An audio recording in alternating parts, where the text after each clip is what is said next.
Hello, I'm Roger Bisbee from the Skill Builder channel, and from time to time we bring you videos and stories about homeowners who are at their wits' end because they've bought houses, they've been let down by the developer, they've been let down by the builder or somebody else, and they're trying to get some redress. Now this is a story in a whole different league. These people who live in Ireland have bought homes which are literally crumbling around their ears.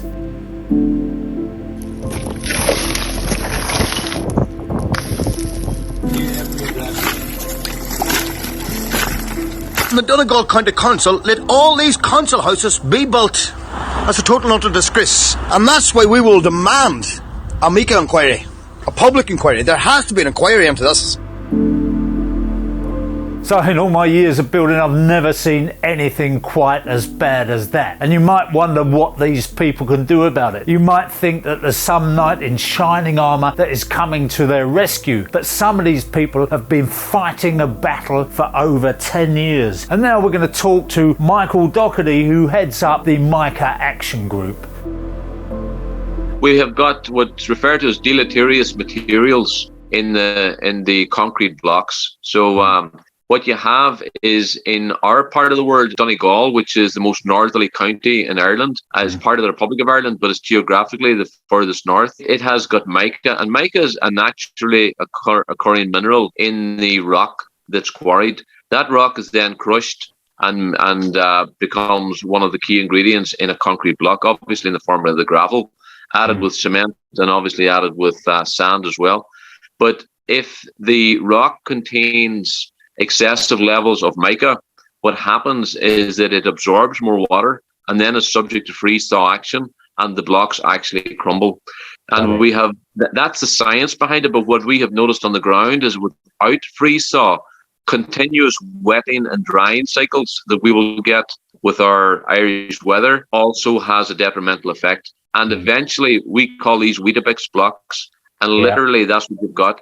You can start with your hand. If the plaster, which is the hardest part, is removed with a hammer and a bolster, you can actually, with your hand, claw your way through the block, the 4-inch block, all the way through till you reach the insulation in the cavity wall. And if you want to go through that, you will also get into the inside leaf when the walls are bad enough. Now, really? what compounded the problem was that there was a grant from the Irish government for energy efficiency, and they encouraged us to pump the cavity walls with beads, insulation beads.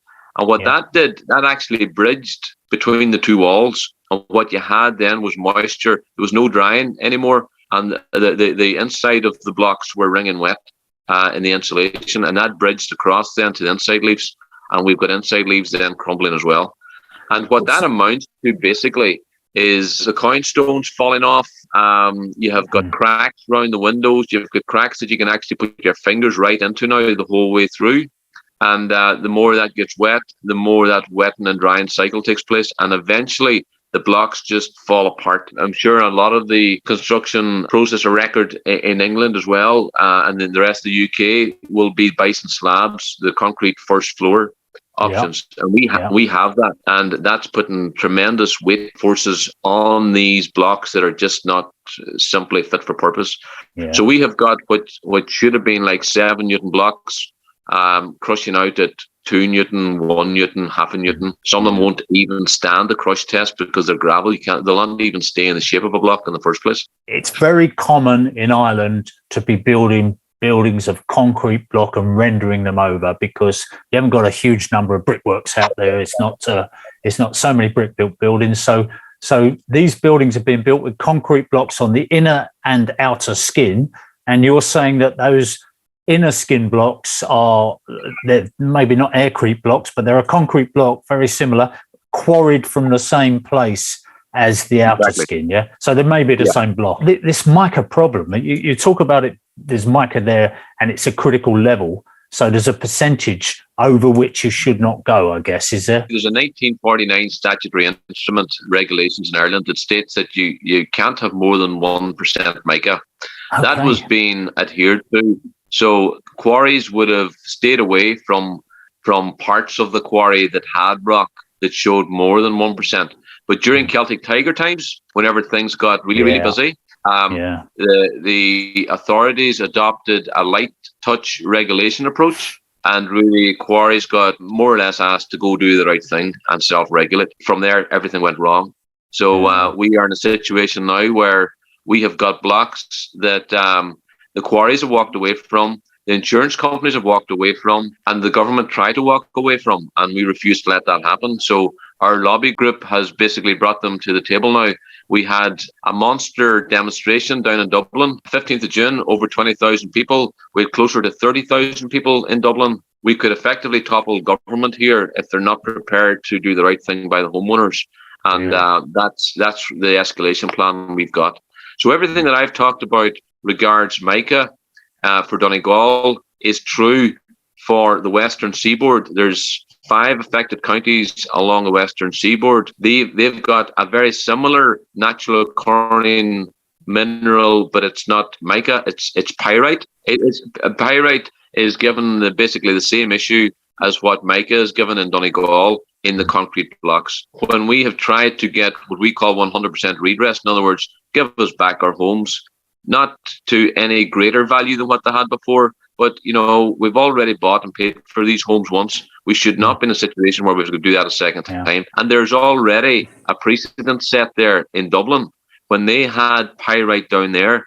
Granted, it wasn't in the blocks; it was actually in the hardcore underneath the concrete floor slabs. And when it got wet, it started to swell and it started to rise like a cake, and the floors all bursted up. So that's still ongoing in Dublin. But the homeowners in Dublin are getting 100% redress, no questions asked. In the rural counties that I live in and the other 5 affected counties, they're not prepared to go there, and they keep haggling over what's the least deal will take. And that's where it has become extremely frustrating for us. But, there are issues around the regulations themselves, where the regulations themselves are strong enough.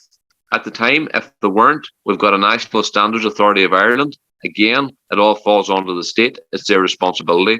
If the regulations were good enough, but simply not enforced because of Celtic Tiger and greed at the time, then that again was light touch regulation introduced by the state. So either way, the buck stops with the state as far as we're concerned. What's it going to be in terms of the payout in the end? I know it's hard to say because obviously each building has got to be demolished and rebuilt, I guess, hasn't it? And those people have got to be housed somewhere else. I mean, I guess a lot of people have had to be housed somewhere else anyway, haven't they? Because they can't live in these homes. I mean, I've seen some of the pictures. They're pretty horrendous. Well, we've got families at the minute with acro props, and anybody in the building trade will know what acro props are. That's what they have holding up the bison slabs above their heads, the concrete floors. You're sitting watching TV on your couch and you've got acro props to either side of you to keep the ceiling from falling down. And that's where it's got to here. It's actually third world stuff, without exaggerating. And I would encourage anybody that wants to, if they go on Paddy Diver 4 Twitter account, they'll get all the accounts, they'll get all the videos they need to see in there. And it's actually,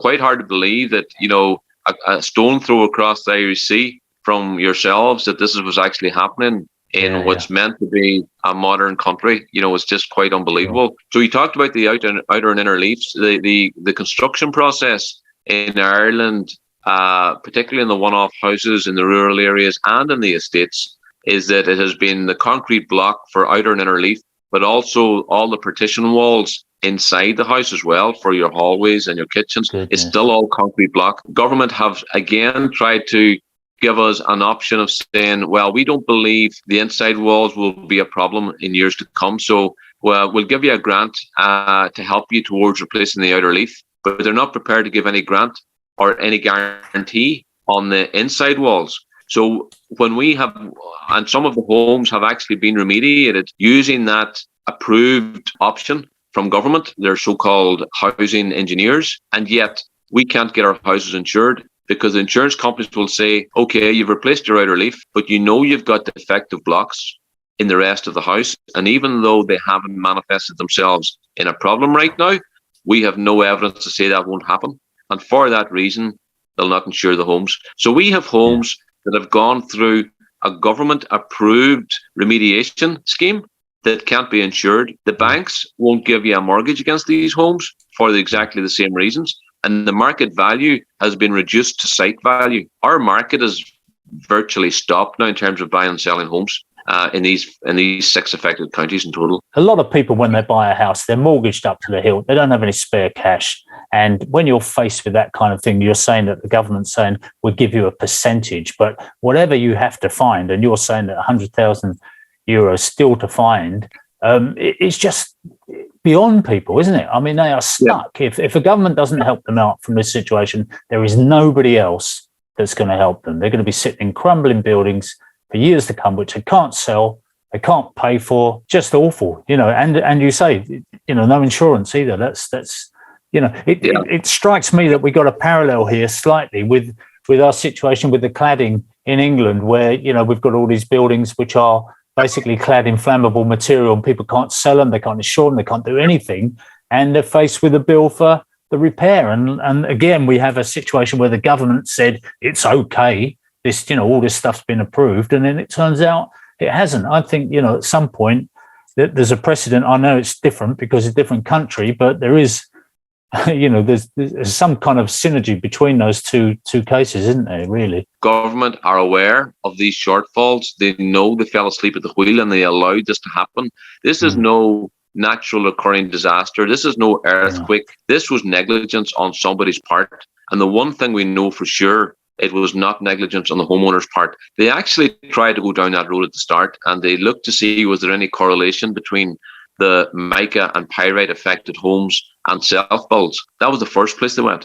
And they wanted to see, and I'm sure they were hoping to see, a strong correlation.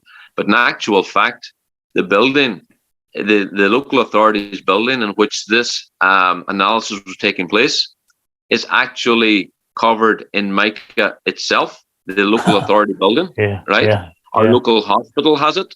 Our libraries have it. Our community centres have it, and the large estates have it. The one-off houses have it. So there's absolutely no correlation.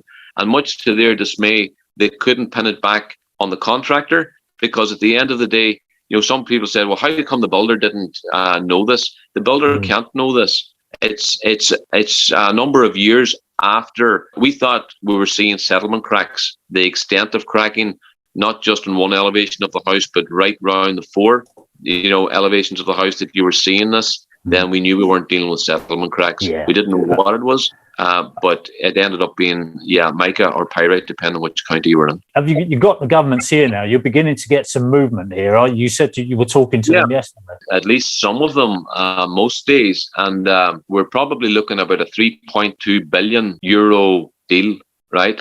But that's over 15, 20 years. We'll not turn this around in a year or two. Actually, one of our biggest problems, and I would encourage any forward-thinking construction company, there is a massive opportunity here. We've got about 7,000 homes. We have very, very few contractors, and we would absolutely love a proper competitive environment over here for homeowners, that they could go to options other than the local contractors. Right now, it's survival of the fittest, because you have got maybe 10 different families with their own individual one-off homes going to the one contractor, and the one contractor sitting with his arms folded going, well, I'll need, X amount a square foot. The next phone call, it's X plus 10, and on it goes. So we really, really are struggling to have good competitive contractors over here. And we're looking at likes of cooperatives where, say, for example, there was a construction company in the mainland prepared to come over here, that we would look at a co-op type thing, where we could maybe bunch 20, 30 houses together for that contractor and get a price for that, and see if we could make that attractive to them. So that was one of my key asks, I suppose, from this today, is that anybody that's aware of anybody out there that may be of interest in any shape or form, you've got my details, Roger. I'd be more than happy to talk to anybody that would be interested in pursuing that. There's something really ironic about this situation, in as much as, half of London, at least half of London back in the day, was built by the Irish, and now you're telling me you can't find Irish builders. It's an insane situation, isn't it? Where are they all gone? During the crash, that we had probably around 2008, 2009, a lot of them headed to the States, a lot of them headed to Australia, oh, goodness, we lost a lot of tradespeople A lot of Goodness. tradespeople. Yeah. I had no idea it was that critical a thing. That I know you had this, like you say, the Celtic Tiger, this fantastic boom, and everything was really busy. And then obviously the crash came, and all those people out of work. I suppose they just have to go. They've got to go somewhere, haven't they? There's schemes now here, Roger, encouraging young lads to get involved in apprenticeships and all that, which is fine. But you'll maybe cash that in 5, 6, 7 years time. But now we've got a problem beyond our biggest nightmare, in terms of how do we go address this. Government, do have options. They could come in with like a housing agency approach and centralise that and take this on a turnkey basis on behalf of homeowners. They're not prepared to do that. They've been reluctant to do that, even though they did it for Dublin. They're not prepared to do it in the rural areas. So there's a lot of what we would see as blatant discrimination, to be honest, between the rural areas and the capital itself. The grant, as poor as the grant is only available to principal homeowners as well. So you've got to give evidence that it's your principal home. So if you had a buy-to-let, for example, which a lot of guys did, particularly the tradesmen, during Celtic Tiger times, and they had a bit more cash about them. If they were living in an estate, they maybe bought another house in that estate and they rented that out. That was going to be, these guys are small time. They didn't have company pensions or anything like that. This was going to be their pension pot. That asset is now turned into a liability. They can't sell it, and they can't even get on the scheme to try and get it fixed because the government's hell-bent on not supporting anybody other than the principal private resident. So you have two problems there. You've got the landlord that is basically, he's screwed. He can do nothing. And then you've got the tenants that are living in that home. Where do they go? Because they can't apply as tenants and their landlord can't apply as a landlord. So where do they go? They're abandoned completely by the scheme. And the other sector is the holiday homes. These were ordinary people that saved and maybe visited a particular location for years and then saved up, bought their house and their holiday home, paid it off. Now, when they wanted to maybe cash that in as a pension, it's worthless, basically, So these people can't be left behind. And now, government are looking to get away the cheapest way they can and with as few houses eligible as they can, which is quite shameful. It strikes me as immoral, actually, that you're trying to divide and rule, isn't it? It's like, let's see if we can separate these people off, give the people that own one home some kind of SOP, and then abandon the others, you need a bit of solidarity there and try and stick together with it. But I take it that you've got a good substitute concrete, a mica-free concrete block to rebuild these houses with. You're not going to have to import those from somewhere, are you? Right now, we don't have any guarantees or assurances that the blocks we're using today are okay. And as crazy as that sounds, while government have spent all their time and efforts trying to ensure that they minimise the exchequer expenditure to homeowners, they've left the gate open and the quarries continued to build these blocks. So we told them we formally wrote to them back in 2014 with evidence of what was happening here, and they ignored it. And as lately as August of last year, we had blocks with 15% mica tested. Oh, 15%. 15% mica. You're saying one is about where you should be. Yeah, exactly. So 15%. Mica. Well, they are guaranteed to crumble, aren't they? I mean, it's just a waste of time. It's like you're talking about Weetabix, and we must say that other breakfast cereal are available. But when you're talking about Weetabix, you're just putting something back here that is even worse. A lot of people are now turning to timber frame builds because they just don't have the confidence, even today we don't have the confidence, So, one of the big things for us, we had what we called the 3 pillars. The first one is 100% redress. It should be fully compensated. The second thing is, if it's not a demolish and rebuild, there should be a 40-year state-backed guarantee standing over that entire property. Then the insurance companies will be prepared to insure, lenders will be prepared to lend, and the market value might have some chance of returning to normality. And the third thing is excluded homes. There should be no excluded homes.